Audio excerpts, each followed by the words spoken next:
आदि पुरुष को लेकर के विवाद भी खड़ा हो गया है, क्योंकि पिक्चर में तमाम सारे ऐसे सीन हैं जिसको लेकर के अब अलग अलग संगठन, हिंदू समाज के लोग इसका विरोध कर रहे हैं। जैसे सोने की लंका अब तक लोग जानते थे, लेकिन काली लंका उसमें दिखाया गया है।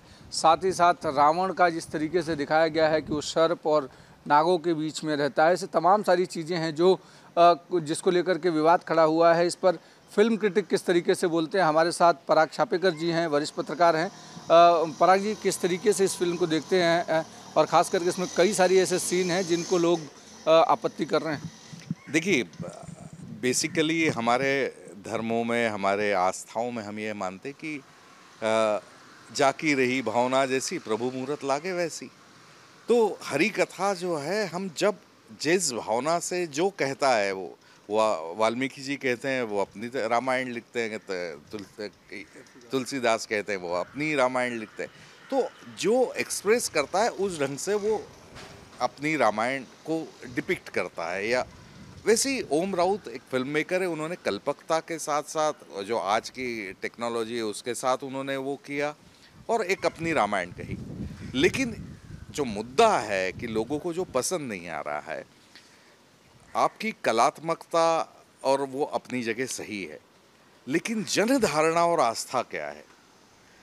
पिछले दिनों पृथ्वीराज चौहान फिल्म पृथ्वीराज रिलीज हुई थी। उन्होंने बहुत रिसर्च किया, डॉक्टर साहब बहुत रिसर्च करने वाले आदमी, लेकिन उस जो जनधारणा थी पृथ्वीराज के साथ हमारी, वो उससे मैच नहीं किया, तो लोगों ने उसको नकार दिया। वैसे ही आदि पुरुष में कहीं ना कहीं हमारी जनधारणा और आस्थाओं के आसपास होना चाहिए था, क्योंकि जैसे हनुमान जी बोलते कि अच्छा ये कपड़ा भी तेरे बाप का, तेल भी तेरे बाप का और जलेगी भी तेरे, ये हनुमान जी नहीं बोलेंगे। हिंदुस्तान में हनुमान जी इस तरह की टपोरी लैंग्वेज नहीं बोलेंगे। और आप एक सीरियस फिल्म बना रहे हैं, आप कोई एनिमेशन वाली फिल्म नहीं बना रहे हैं, तो जाहिर तौर पर आपको थोड़ी सी डायलॉग्स लेवल पर, कैरेक्टराइजेशन लेवल पर थोड़ा सा आपको संभल के और जनधारणा के साथ चलना चाहिए। जिस तरीके से हनुमान जी की बात आपने की, हनुमान जी को अब तक ये देखा गया है जब भी वो माता सीता के सामने गए, चाहे लंका में गए या दूसरी जगहों पर, तो उन्होंने दोनों हाथों से जोड़ करके प्रणाम किया। लेकिन इसमें हनुमान जी एक हाथ से सीने पर हाथ रख करके और इस तरीके से नमस्ते या सलाम दुआ कर रहे हैं। इस तरीके की जो चीज़ें हैं वो कहीं ना कहीं लोगों को पसंद नहीं आ रही हैं। अब तक ये कहा जाए कि सीता को जो उठा करके रावण वो पुष्पक विमान से लेके गया, लेकिन इस पिक्चर में दिखाया गया कि काला चमगादड़ इस तरीके से को, ये जो चीज़ें हैं आप लगातार कह रहे हैं कि जन भावना का जो ध्यान रखना चाहिए वो इस पिक्चर में नहीं रखा है एनिमेशन के कर। देखिए, वही मैं कह रहा हूँ कि वाल्मीकि रामायण हो या तुलसीदास जी की रामायण हो, एक क्लियर कट पिक्चर्स हमारे सामने है कि ये ऐसा ऐसे हुआ था। अब कल को मान लीजिए कि शाहरुख खान के ऊपर फिल्म बनाई जाए, तो शाहरुख खान की मर्सिडीज की जगह एक तेज दौड़ने वाला बैल दिखाया जाए, तो क्या लोग एक्सेप्ट करेंगे? नहीं करेंगे। वो भले 50 साल बाद बने, 100 साल बने, लोगों को पता है कि शाहरुख खान मर्सिडीज पे या ऑडी में चलते हैं या रोल्स रॉयस में चलते हैं, उसकी जगह तेज भागने वाला बैल नहीं चलेगा। उस समय का विज्ञान, उस समय की संस्कृति, उस समय की आस्थाएं, वो सारी चीजें कहीं ना कहीं आपका रिफ्लेक्शन है फिल्म में। वो उसका ध्यान देना चाहिए था, जिसमें अगर एक इंडिविजुअल फिल्म की तरह देखेंगे आदि पुरुष को, तो एक बहुत ही अच्छी वॉर फिल्म है, जिसको हम जो उन्होंने अपने इंटेंशंस भी बड़े क्लियर किए कि उन्होंने फिल्म की शुरुआत ही तब की कि प्रभु रामचंद्र जी, सीता जी और लक्ष्मण जी जो हैं वो गुफा में है वनवास में, और वहाँ से सीता जी का हरण हो गया। तो उन्होंने पहली फ्रेम से अपने इंटेंशन बहुत क्लियर रखे थे कि मुझे एक वॉर फिल्म बनाना है।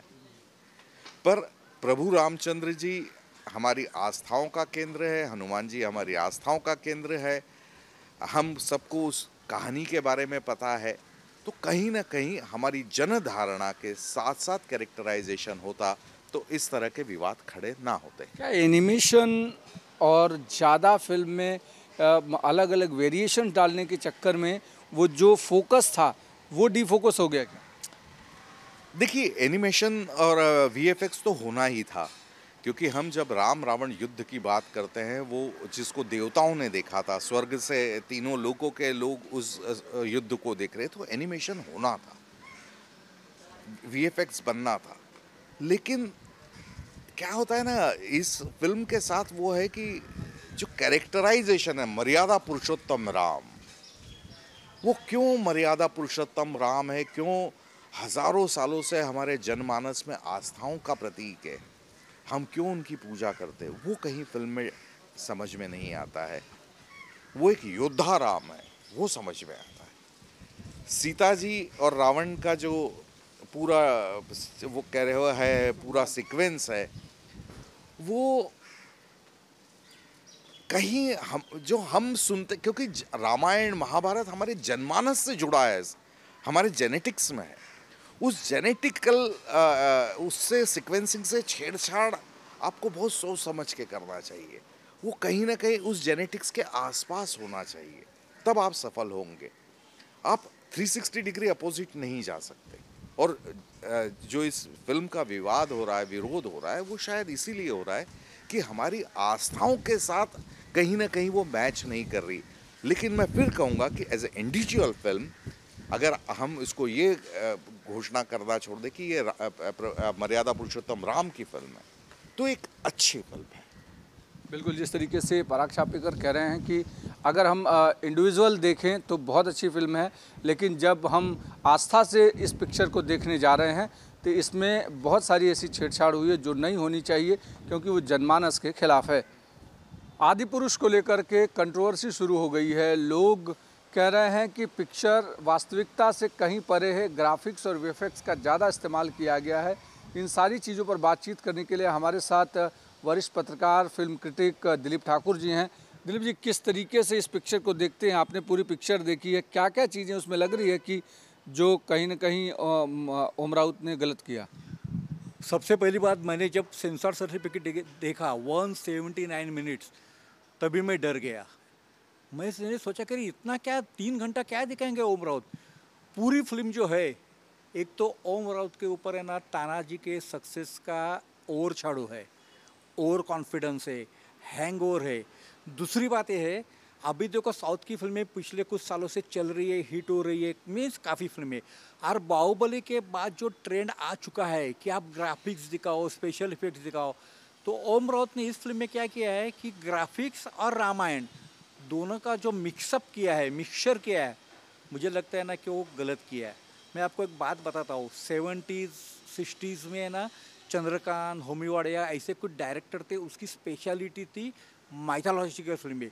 बजरंग बली हो, श्री कृष्ण ले हो, या रामायण के लोग लेकर हो, या महाभारत को लेके, वो क्या करते थे उस जमाने में, देखो टेक्निक इतना सुपीरियर नहीं था, आर्ट डायरेक्शन तो सो था, लेकिन वो फिल्म मेकिंग में हमारे दिल में जो कहानियाँ हैं देव देवता के ऊपर, रामायण और महाभारत को लेके, वो कहानियाँ ना सिंपल तरीके से दिखाते थे।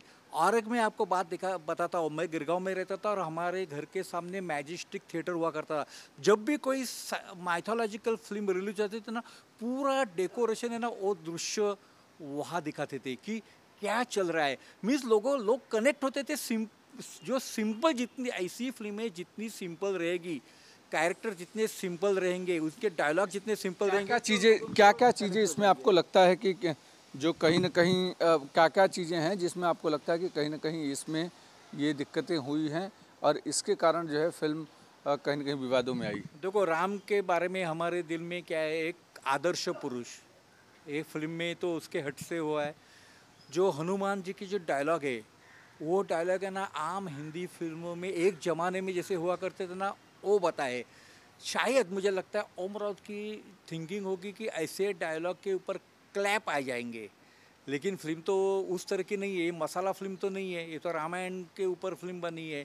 तो डायलॉग है ना कैरेक्टर्स और कहानी को लेके आने चाहिए, लेकिन इसमें क्या हुआ है, ऐसे डायलॉग लिखे गए हैं, दिए गए, तो आदमी बोलता है कि अरे ये कहाँ से डायलॉग आ गया। गलतियाँ यहाँ हुई है। और दूसरा है कि फिल्म है ना, ऐसा होता है कि बहुत खिंची है। बाद में लोग ना घड़ी देखने लगते हैं, मोबाइल के ऊपर देखने लगते हैं कि अरे इतनी खींची क्यों है। एक तो इन्वॉल्व नहीं हो रहे हैं लोग, खर्चा बहुत किया है। देखो बजट की तो चर्चा हो रही है, इनिशियल भी अच्छा लगा है, लेकिन सबसे बड़ी बात होती है रामायण महाभारत के बारे में भारतीय मन में जो कहानियाँ बसी है, कैरेक्टर के ऊपर बसी है, आदर्श को लेके बसी है, सिद्धांत को लेके जो हमारे मन में जो बातें हैं उसको कहीं पे धक्का देना गलत है।